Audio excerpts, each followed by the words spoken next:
Bear Down Bears fans, another edition of the Chicago Bears podcast coming your way. Pat the designer, Courtney Cronin here at Hallis. Courtney, we got to hear from the coordinators today, and they seem like they're going to figure it all out heading into this Colts game.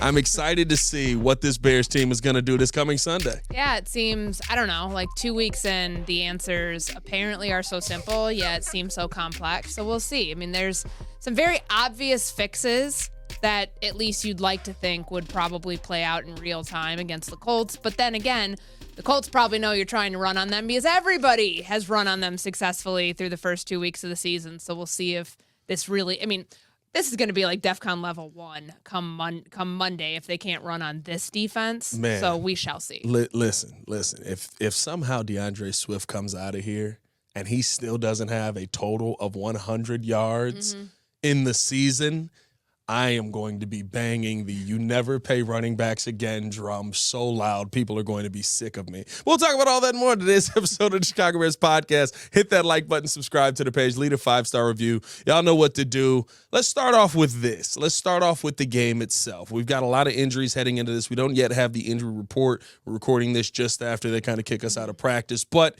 yesterday there was a lot of limited. There was a lot of 4 very tough DNPs for me on the Bears injury report. When you look at the fact that we saw Teven Jenkins added to that list, concern starts to raise, especially with some of the struggles here on the O-line. True, and it's a thigh bruise. Matt Eberflus did not really seem all that concerned about it keeping him out for Sunday, but I think it was good to see him back out there today. We saw him during stretching. We'll see how much he's able to actually do at practice, but you know, both their guards are there. Yep. Him, Nate Davis, like at least you have your starting 5. Now, is it the best starting 5? Doesn't sound like they're going to be making any changes to it right now, but you're not having to tap into your depth if Teven can play this weekend. Right. That means that, you know, Matt Pryor, if he plays at all, I mean, I think it's really only on like field goal and like PAT. When they have him out there, they want a bigger body to block. But regardless, like it's a good sign, at least for Teven, that he is back at practice in some capacity. But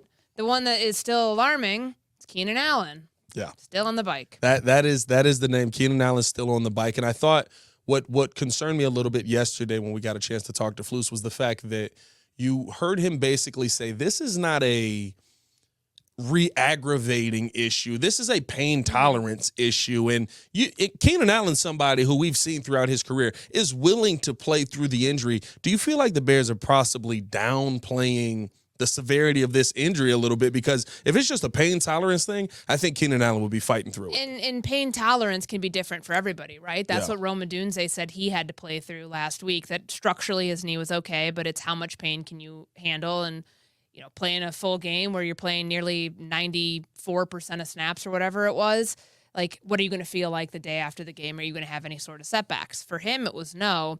With Keenan, I mean, it's a foot injury. It's like what we believe to be plantar fasciitis, and that's tough because he's been dealing with it, you know, for weeks now, dating back to the preseason. We don't know exactly because we haven't talked to him or really seen him. Like, was this on the overthrow that he had against Tennessee, that Caleb had for Keenan Allen against Tennessee? It seems like that's where he re-aggravated it. But, like, what's the process like of him being able to plant off his foot, to move around, to do all of the things that you need to as a receiver to have mobility? Like, it could be pain tolerance, but it could also be a mobility issue, too. Yeah. Like, are you slower? Are you a tad, tad late in, like, your releases and all of that? Like, I don't think that it might not be risk of re-injury, but it could also be it's hindering your ability to play the position, which is why – you can only probably do so much in fighting through pain tolerance issues if that truly is what it is. And that's something, in the preseason, I think we kind of attributed it to, he's going through the motions. I know I did. That first game, right, it did seem like he was a little bit slower. And through the preseason, he seemed a little bit slower. I remember, like, everybody was like, is Keenan Allen fat? I was like, he's not fat, guys. Like, I don't know where you're getting at, but he's definitely moving slower with the foot. So maybe there is that to be added to it. Somebody else who popped up on the injury list heading into this Colts game, who I think, listen, if you can play through it, if you can have the pain tolerance, You have to step up. This is your moment to help out your rookie quarterback. You had an opportunity to do it last week and weren't able to do it in the end zone. That's Rome Odunze. Sure. Now listen, MCL, I think, Shane's got to kind of figure out personnel in certain things. I don't like that the final play of the game is a comeback where Rome Odunze basically has to cut and plant and turn around and run back. There was a miscommunication there, but, maybe he's healthy enough to do it. Maybe he's not.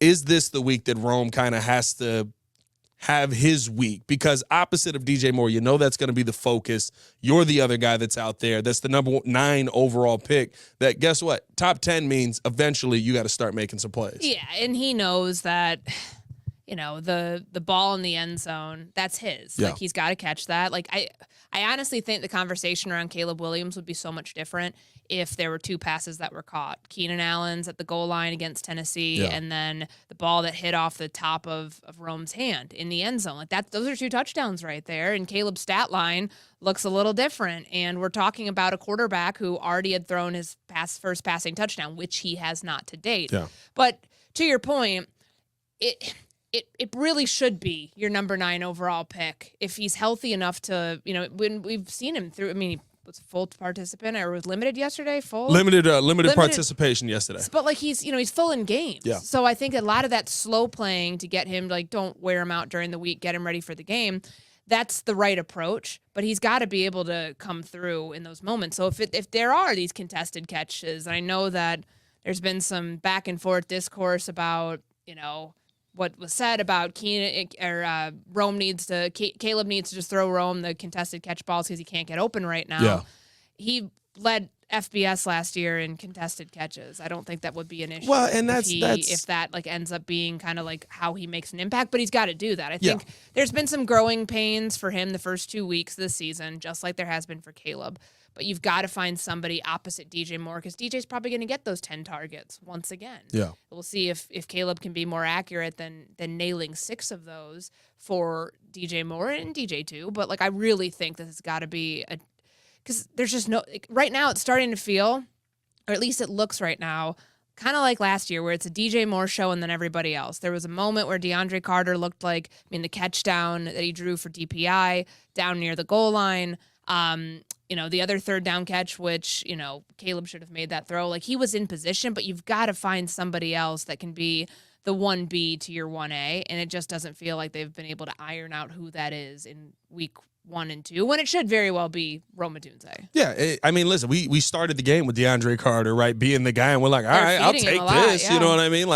As long as you're moving the offense down the field. But to me, that is the part where you have to get, again, the personnel right. I think even some of the things, I was trying to get another question into Shane today. I really wanted to ask him about the Gerald Everett tight ends where Rome is blocking the tight end screens. And I'm just like, why isn't that flipped? Give me Rome on that. Find easy ways to get these guys going. I don't think that's something that we've seen through week 1 and 2 where the easy pass, the easy dump down to DeAndre Swift, or the easy, screen pass to Rome Odunze, who, he has struggled getting open early on here, but he's got the speed. He's got the size. He can fight through some of these tackles. If you're putting him out there, you would assume he's healthy enough to play. Sure. Maybe he's still a little banged up. But, you got to get easy passes. How you got him involved in preseason. That end around that he's able to take, 30 yards down the field at the end of it. Find easy ways to get these young guys involved. To me, that is a massive thing that the Bears have to do heading into Indianapolis here. Yeah, and this is the prime opportunity to run the ball, too. I know we make jokes about it just because it seems so obvious, but when you have a team that's giving up an average of 237 yards a game, league worst, they're super injured. The new one on the injury report today is not new, but who's not practicing is Latu. Their defensive ends, their pass rush is taking a hit. They just put DeForest Buckner on injured reserve. I believe Kenny Moore is playing through a thumb injury. Defensively, they're super banged up right now. If they can't figure out a way, even if they have, there's going to be some push and pull here. Even if they get heavy boxes, loaded boxes, you should be able to open up the passing game. This is a team that has shown you a major deficiency on defense, so they're probably going to have to sell out one way or the other to, try to keep this as even as they can, and that's going to open up a big opportunity potentially for Caleb Williams if they are trying to stop the run. But what we've seen through 2 weeks is that they can't. Yeah. And that's a big problem, but it should be to the Bears' benefit that they're able to get DeAndre Swift going, to mix in some personnel there too, because you bring up usage and all of that. We still don't really have a clear answer on what was happening with Roschon Johnson last week. I know Shane Waldron said he was, HG had him on special teams. He played 15 snaps. I think it's like 50% of special team snaps. Well, why? He's a running back. But it's just and you're trying to run power with DeAndre Swift. Yeah, Khalil Herbert and Travis Homer getting crumbs, and then DeAndre. It just wasn't working with Swift, and those third downs where it felt like, it's a prime opportunity for Roschon Johnson, yet you have Travis Homer in there. I was just really surprised by some of that. It's very confusing. I mean, early on in the season, it's been the one thing that the utilization of the personnel in the right position. I bring up the tight end screen because to me, I think there are better people you can use on that. Put the big bodies up front. You bring in DeAndre Swift, and all of a sudden you've got a better opportunity to possibly break something off. Swift's biggest play of preseason, heck, his only play of preseason, is a screen pass underneath that breaks something big off because you're utilizing that guy the right way in a way that he's successful at. Roschon Johnson, the same way. You bring up those third down passes, you're running DeAndre Swift up the middle 2 weeks in a row versus Tavondre Sweat and a defensive line that has Will Anderson and Daniil Hunter on it. You're sitting here trying to force him to be something that he has not been on any team he's been on, which is the power back. And yet you've got this guy who's got massive thighs out there and yet just knows how to push the pocket, and you don't want to put him on the field to try and push things forward for a yard. You're putting Khalil Herbert out there, who, let's be honest, is an outside zone guy. Yeah, it's not great in pass protection either. So it's just, I don't understand some of the usage that we've seen from Shane Waldron. I do have a problem with a lot of how these guys have been used early on, because if you're going to go all out on the pass, go all out on the pass. But you got to have those guys underneath. The moments that you do run on 3rd and 1, you got to take advantage of the big bodies down there that you have, like a guy like Roschon Johnson. Travis Homer, where'd that come from? Don't tell me you're just playing favorites here because he was with you in Seattle, because that's how it feels. It certainly feels like he has a leg up because he was with him in Seattle 2 years ago. Gerald Everett, too. Same thing. Yeah, it's definitely – I wonder if that's a comfort thing too. Just all right, I know how I can use these guys. I want to try to get this team in a rhythm, and it's not working. But that was, that might be the impetus behind why their usage is what it is. But this is week 3 is as much of an opportunity when we talk about Caleb Williams. Can he get on track? It's as much of an opportunity for Shane Waldron as a play caller to figure out what is the identity of this offense. Can we start to manipulate other teams' weaknesses with our strength? We don't know what their strength is yet because they've shown us very little to give you an idea of, okay, they could be a great rushing team that's going to take the weight off Caleb Williams while they're working out the passing game. Or, we do know they are making a more concerted effort to throw the ball, but you're not seeing a great passing attack by any stretch. You're seeing very incremental improvement. I mean, I guess a little bit it's better than nothing, but it's still, this is such a good opportunity for a team that is 1-1 facing a team that's 0-2 with a young quarterback who, the Bears don't really know a whole lot about. There's a lot of unknowns there with Anthony Richardson, but we do know, at least in terms of the scheme, defensively they should have the edge. Yeah. To give themselves the opportunity offensively to finally start, having your way with teams a little bit. They should this week. It should be a no-brainer what the strategy is, but that comes into let's not overthink the personnel usage. Let's not constantly be in 11 when there could be a better opportunity to bring other guys in to max protect, to make sure your quarterback's okay, and just simplifying some of the route concepts to get him some easy completions. I thought it was so interesting today with Shane Waldron, when I got a chance to ask him, about being in 12 and 13 personnel, maybe a little bit more to help protect Caleb. And he was like, well, you got to, you don't want to just overdo it with one thing. It takes all 11 guys, and you got to do it when the situation calls for it. Caleb Williams was sacked 7 times last week. Yeah. Shane, I don't know how to tell you. I think the situation called for it a little bit. Yeah, and yes, they were in 12 and 13 personnel sometimes out there. Well, what about your guys that are blocking? To me, it's, when Mercedes Lewis is in the game, we know what the play is going to be. It's probably going to be a run play. But what about keeping guys in on a more consistent basis until you're comfortable? And if your pass protection is as bad as it is with your starting 5 offensive line, that's the easiest workaround imaginable. It just takes away some of your other capabilities of what you're going to do downfield. But that's okay if it means you're going to run the ball a lot. What's the harm in that? Listen, Court, I told you when we hired him, when he got here, I was like, he's gonna have that thing in the air. He's throwing the football. And that's okay if you've already established a strong run game to allow yourself to do that.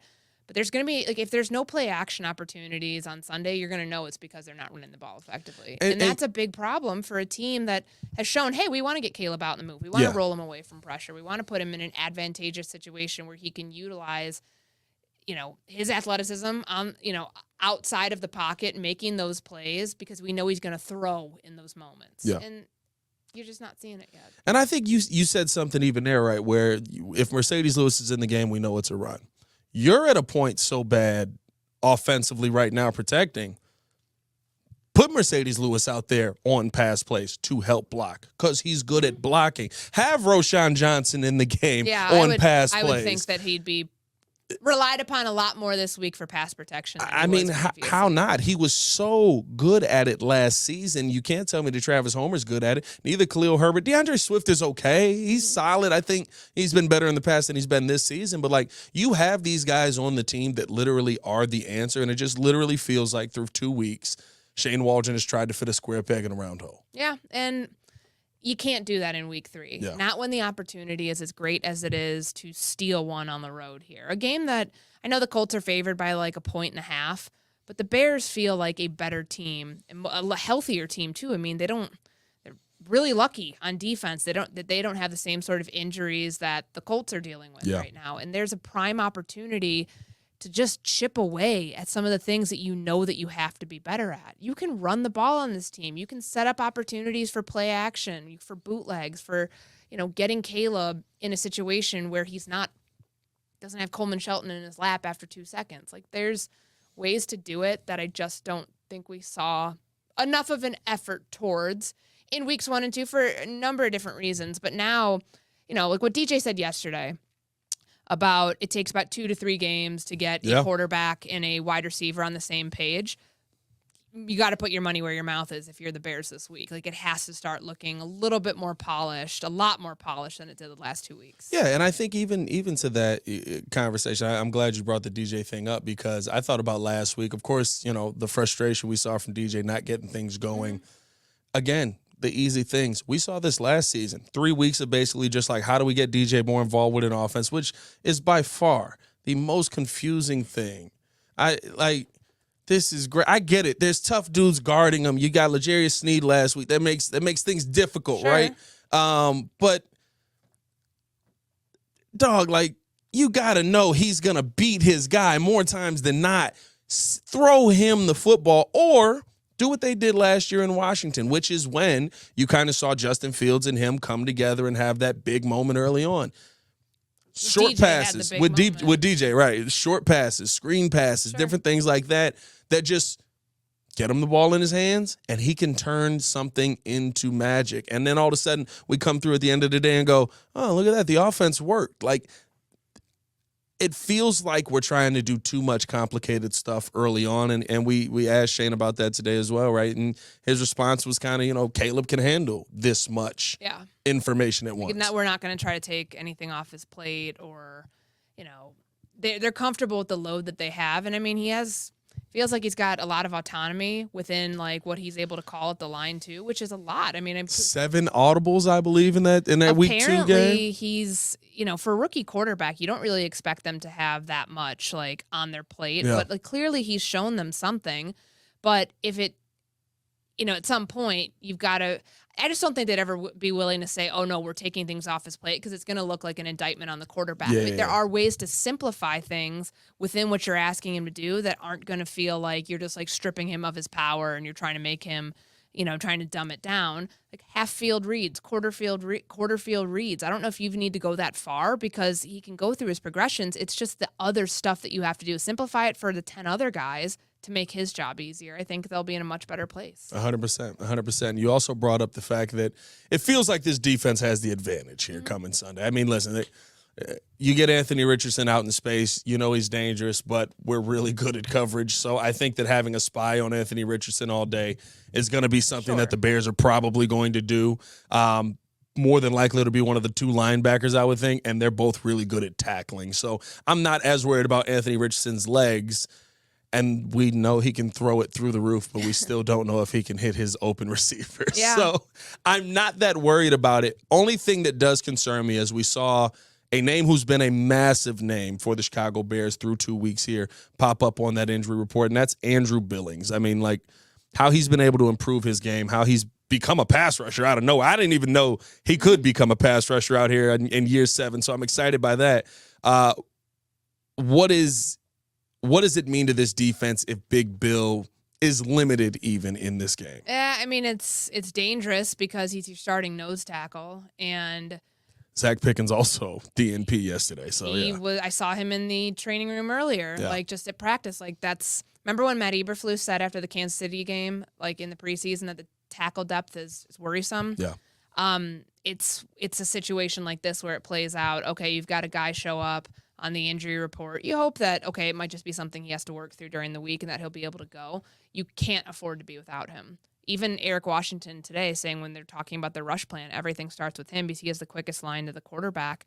That's true. I mean, the false start that he drew, I think it was the center for the Texans. Yep. Like, I don't know if it was him yelling move or him, just being. The move is great. The move is great. With his presence, but like he's a big part of what they do up front and why this pass rush has been able to be fortified this year. And if they don't have him, that's a big problem because I don't know Chris Williams. Quickly, because DeMarcus Walker is also dealing with some injuries, so you hope that he's back this week. You wouldn't have Walker in there like for at that position for the entire game. Yeah, that's true. I think that that's the one that's at the under the radar, like not like at like a red alert level yet, but just keep an eye on it because if they were somehow without him, that'd be pretty problematic, I would imagine, because teams are going to try to run on you at that point too. He was out there stretching. I mean, that's the only part we get to see. So we did see him out there stretching. So hopefully we see him be a full participant today, or at least a full participant by tomorrow. You're at the beginning of the season, and like you said, the Bears have been pretty fortunate to this point, injury-wise. I mean, there's some teams that are decimated with injury out here, and look at the 49ers right now. I don't. Preseason's important. I don't know what to tell you guys. Like a rash of injuries, like it's so humbling. I mean, there's the hip drop tackle stuff, which is one thing, but then like some of the other injuries that have shown up. I mean, if you're a team like the 49ers and you lose the NFL's offensive player of the year, you lose Deebo Samuel for however long. George Kittle left the game with like apparently some pretty serious cramps. Like, so I don't know if that's a situation you're going to have to monitor. That's like, 70% of your skill guys right there. Not it's the Brandon Ayuk show. Yeah, it's the Brandon Ayuk show. But like, think about how lucky the Bears have been outside of Keenan Allen. I mean, certainly to beat the blitz, I'm sure they wish they could have had him. But like, to only have one significant injury that's costing somebody playing time right now, and it being as healthy as they are, like that's just not normal. That wasn't normal for them last year. Yeah. No, I mean, you started off last season decimated with injury. And it does feel like the Bears are in a better spot right now, and especially coming into this Colts game, it feels like they're on – I mean, heck, their schedule now, it feels like the Bears are kind of on the right side of those injuries too, because you got the Colts this week, who their defense is completely banged up. Latu, who you said is the newest addition. You got the Rams next week, who are – super decimated. I mean, it's over. If they don't get Puka, and they're not getting them back anytime soon. No, both of them, him and Cooper Kupp, are on IR, and their offensive line is super, super injured. Like, if you're just looking at it from a schedule standpoint, these are the two games that you should be able to steal. Yeah. You should be able to come out of these games at 3-1 on the season and feeling really good going into a game where you're going to be playing Andy Dalton and the Panthers. Oh, I can't wait for that game. Like, I can't wait for that one. I mean, it's breaking right now in their favor. It's like just that the Bears have to take advantage of that. What is the conversation? Because that is one place I wanted to go with this, because it does feel I'm predicting a Bears win this Sunday. It does feel like the Bears should be able to get this one. Rams feels really good right now because I don't know how they're going to move the ball offensively. And then you got the Panthers. If we get through that Panthers game and this Bears team is 4-1 and the Caleb Williams situation is kind of maybe a little bit better, maybe a little bit worse some games, but just kind of still in this middling space, what's the conversation around this team? It's gonna, if that's the case where they've won games, like, but they're 4-1 basically on the backs of their defense, it's going to be, what's going on with it. It's the same conversation that we're having now about but extending it into Caleb Williams isn't living up to expectations. Now, those are expectations that are measured differently by different groups of people. Yeah. If he's showing consistent improvement and the offensive line still a struggle, then is that really on him? No. But it just kind of depends. Like, what does his output look like within this offense? Are there any moments where he is the reason that they're, in net yard, like positive net yardage, like winning games? Yeah. If he's not showing at that point, then you're kind of like, well, maybe he's further away from that than we thought. But is it independent of the circumstances, or is it because of the circumstances? Like, if they're 4-1 and this offense is towards the bottom of the league still, and you're leaning on the defense, well, okay, that's great that you can do that, but then it also raises the questions about, man, what's it going to take for Caleb to get on track and for this offense to get on track? Because if you go more than a quarter of the season and it doesn't look like it should, then that's kind of cause for concern, I would say. No, 100%. I think the thing for me would be, especially with the offensive line, and I see all of you in the comments, right? No, you told me he was going to be generational, so he should be able to overcome all of these problems. I just don't buy that. Here's my thing. There's been one guy. We've seen one guy in the last, 25 years basically be able to go, maybe two. I'll throw Big Ben in there as well. Basically be able to go, my offensive line sucks. There's nothing I can do about it, and I am going to take a team deep into the playoffs and be able to be competitive. Like, that doesn't happen. Tom Brady is by far the greatest quarterback of all time. Look at his numbers under pressure. He is literally the worst statistical quarterback in NFL history. Like, it's important to protect your quarterback, and it seems like only the Chicago Bears sit here and have this struggle or this mentality of like, we need to protect him, but Allen Robinson. Yeah, I'd love to get a left tackle in here, but how's Brandon Marshall for you? No, I mean, and I think that we've all wanted to play revisionist history based on how the first 2 weeks have played out, about what they could have done differently in the offseason. But if they spend those resources elsewhere, do they have a Keenan Allen in here? Do they have Rome Odunze? Who knows? I haven't seen Connor Williams play yet, but you could have got Connor Williams. Yeah, I mean, that could have been an answer. I think the concern right now for Bears fans is some of the guys who, even the rookies, right, who are banged up now, Jackson Powers Johnson, stuff like that, they're answers that you feel are waiting in the wings. This feels like there's no answer. And it is still early with that. If they don't give you some sort of semblance of an answer this week as to a legitimate workaround, then I think it's fair. I think the criticism's completely fair. I think it's fair right now, but you got to give them time, at least give them the idea of, all right, you guys are going to fix this. Yeah. It's going to look different, but I still don't think it's going to look that different in terms of personnel, at least until after week 4. They're not going to start shuffling people around right now. They can't. They don't have the depth to do it because that depth is on injured reserve. Yeah. So we'll see. Eyeing that date of going into the Panthers game or maybe even going into the London game, what are they able to do with Ryan Bates? What are they able to do with Larry Borum potentially at that spot?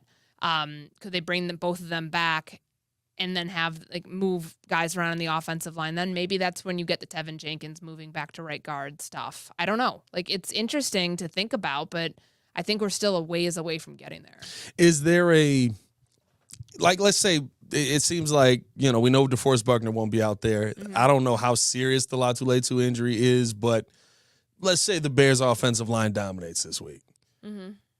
Then you're all bygones. Is the conversation just dead after that? Because then you're sitting there looking at it going, well, I hope you can dominate these guys in my mind. I think there's you have to measure who your opponent is, who you're going against, and, can that carry over on a week-to-week basis? You should be. A team that's decimated by injuries, especially up front, they might be without one of their starting defensive ends this week, and DeForest Buckner's gone, you should be in a much better spot, in terms of pass protection, in terms of being able to run the ball by having your guys go out and find work. I don't know, though. It's if they don't, then those questions, it magnifies the problem if they can't figure that part out. Here's the thing that we know, and this is just how the conversation is going to go. It started with Chris Morgan. There's always the scapegoat, right? Sure. It started with Chris Morgan, who, listen, 3 years in, I'm here to have the conversation as well, but that's your scapegoat for why Caleb Williams is struggling. The next person is going to be Shane Waldron and how he utilizes this personnel. If we have a struggling offensive week this week, there's going to be a ton of questions around your Bears' new offensive coordinator, especially with the fact that you had another guy in here that you could have brought in Clint Kubiak. Sure.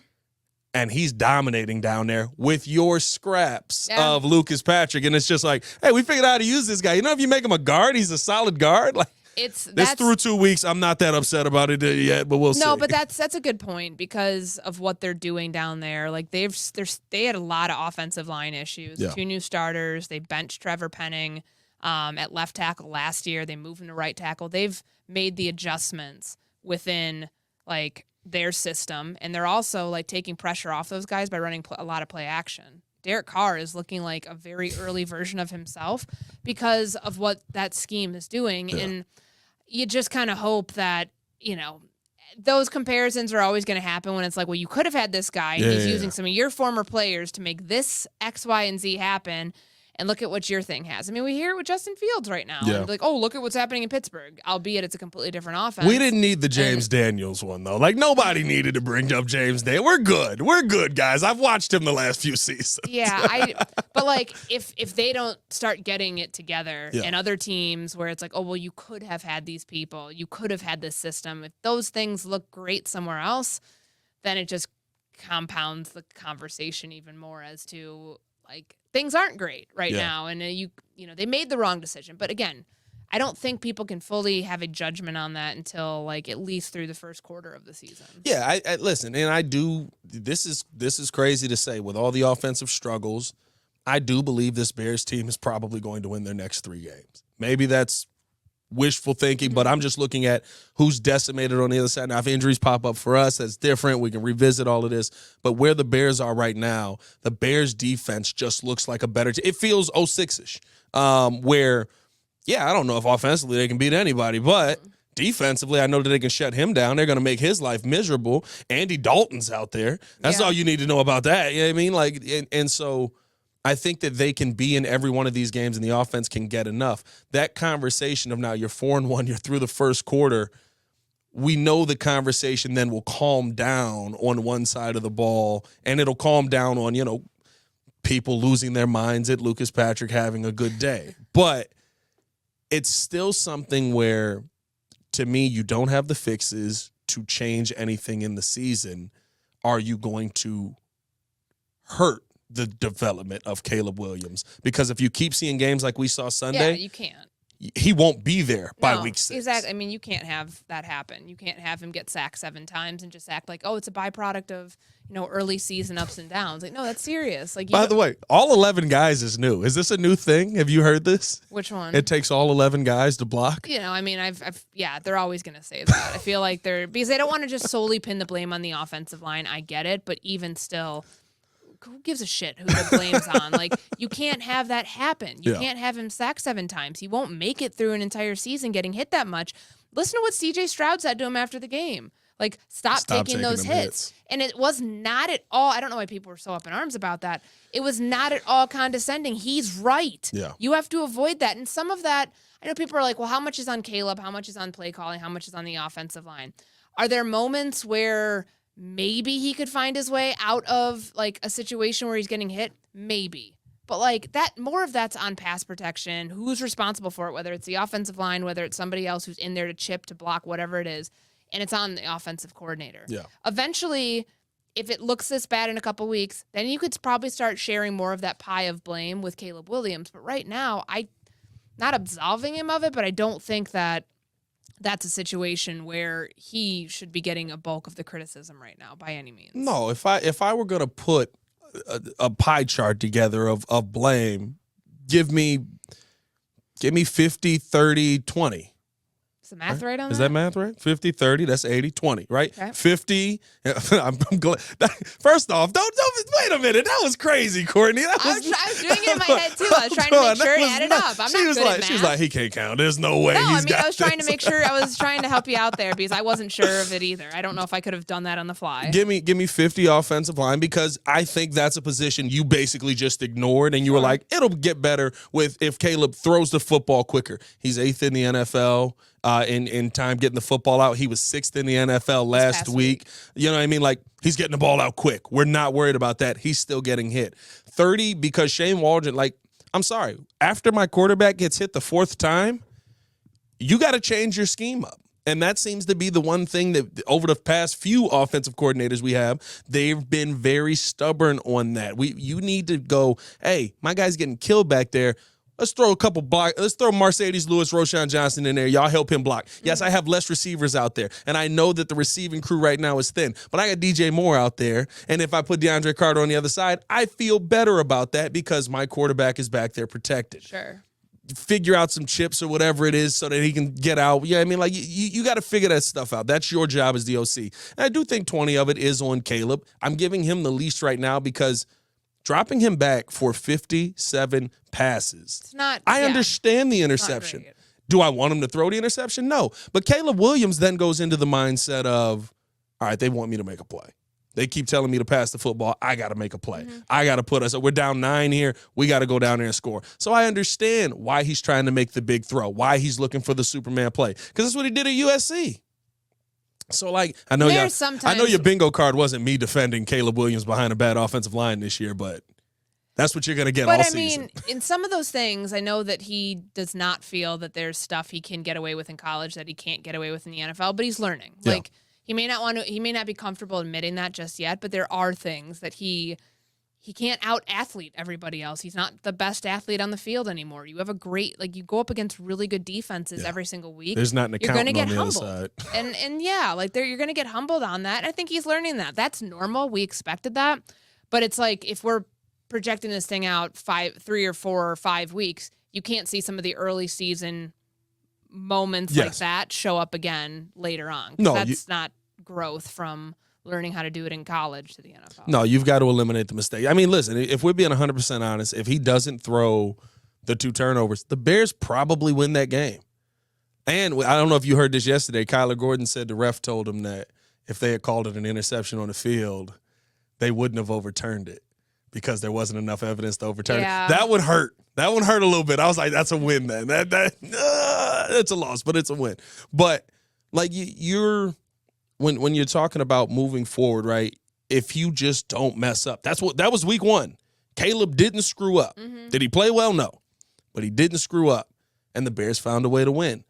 I think that is going to be the next couple of weeks. I don't know if, like, all of a sudden – the Panthers game is the one to me where you can say, all right, pencil them in for like 350 and 2 tutties. But outside of that, they're so bad. It's impressive how bad they are. But outside of that, I mean, like, you just want to keep seeing him get better, finally throw a touchdown. Yeah, that'd be good if it happens this week. You imagine him going like 3 weeks without throwing a touchdown. Has there been a rookie quarterback that's thrown one yet? It seems very interesting early. Jaden's all field goals. Bo Nix has not. Bo Nix looked horrible out there. That was a stark difference from, those are the 3, because Drake May's not playing.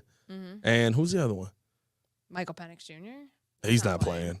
No, Minnesota. J.J. McCarthy. J.J. McCarthy got hurt. He got hurt. Yeah, everybody's out.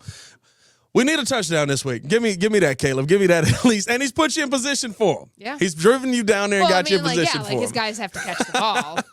If that happens again, can you imagine how frustrated he's going to be? And for good reason. He's going to DJ more. He's going to just helmet slam, stale face on the sideline, which, by the way, guys, I wanted to say this on the podcast. I've had to tell my guys yesterday. That's just DJ's face. Yeah, I think it's like a really stark misrepresentation of who he is because he didn't do anything that teammate. Yeah, like everybody loves him. Like he wasn't doing anything on the sideline that I don't know. I was just so surprised that like people ran with that and he wasn't slamming his helmet down. Did he go on his back and kind of roll over and take his helmet off? Yeah, and then he went to the sideline. I think really people got upset because they saw whatever it was that he said to Tyson Bagent and thought, okay, this is the wheels coming off. He's upset with Caleb Williams. And then from there you see him sitting on the sideline looking pretty sullen. But he's like, that's how I normally am. That is like, literally. He doesn't show a lot of emotion that way, which I'm like, okay, like I have RBF. So like, am I angry all the time just because I look like I like am pissed? Like No, I'm not. Okay, all right. Neither's DJ Moore. Like, I was going to say, maybe that's just superpower. I don't know. It's just a weird thing that, like, some of the, like, weird ancillary stuff after the fact, whether it was people getting mad at CJ Stroud for trying to be a nice guy. Yeah. And Caleb's reaction to it, people are getting upset about. And then DJ Moore, it's just weird. Can we play a game? Like, people have gotten weird with the, like, first everybody's off, a body language expert. the lip now. reading is hilarious because it's just like, I need you, dog. Get out there. It's like, what? You think that's what he said to Tyson Bagent on the sideline as he's walking back? Hear that? You know what I mean? Like, come on, dog. And then what was the other? When we were in the locker room yesterday, DJ was like, he did media, went to his locker. Yeah. He's sitting there looking the same way. I wanted to snap a picture, but you gotta be respectful. But I literally was like, it's just his face. Yeah, I don't understand why people ran with that, but he handled it really Keenan, well. It was Keenan on the other side, like, well, he's teaching him what he can and can't do. And I was like, well, Keenan's not in the game. Like, he can't talk to him in the huddle. Yeah. So he handled it well. I thought he did a good job with it. It's some of the stuff that gets picked up, I'm not gonna lie. Like, being in the building, it is hilarious. Like, when you actually talk to him, it's like, so what's going on? And they're like, nothing. All right, cool. Good to know. You know what I mean? What's your final prediction for this game on Sunday, Courtney? I'll pick the Bears to win. I don't think, what did I pick last week? 21-17 Houston? You did. I think I said 24. 27-21 Houston. Okay. So I don't know. I mean, offenses are down right now. So, like, I don't know if I'm going to pick a score total that high. I'll do 21-17 Bears because I just feel like this is the week where if you can't break out with your running game, there's a serious issue. Are you in the Mel Kiper camp here where the too high safety you got to eliminate too high safeties because passes are too difficult, the offense is down? Then run the ball. Run the ball. We should see a resurgence of running backs then in the run game. I just love Greeny going, no, I get it. I was like, I don't. You want to eliminate a play in football? No, there's no way. There's no way. That was a little silly this morning. But no, I mean, I think 21-17, I think the Bears will win on the road. They should be able to stop the option stuff with Anthony Richardson. They have the athletes on defense. They have a better defense. They're healthier. And if you can't run the ball this week on this defense, there's a serious problem. You got problems. I need 100 yards out of DeAndre Swift, and I'm not talking about on the season. I need 100 yards on Sunday out of DeAndre Swift and a touchdown. Listen, $8 million. Don't be giving the ball to Khalil Herbert to run it in.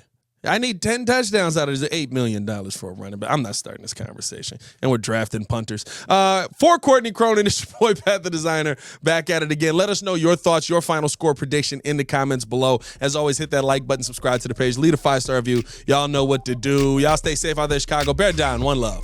Peace.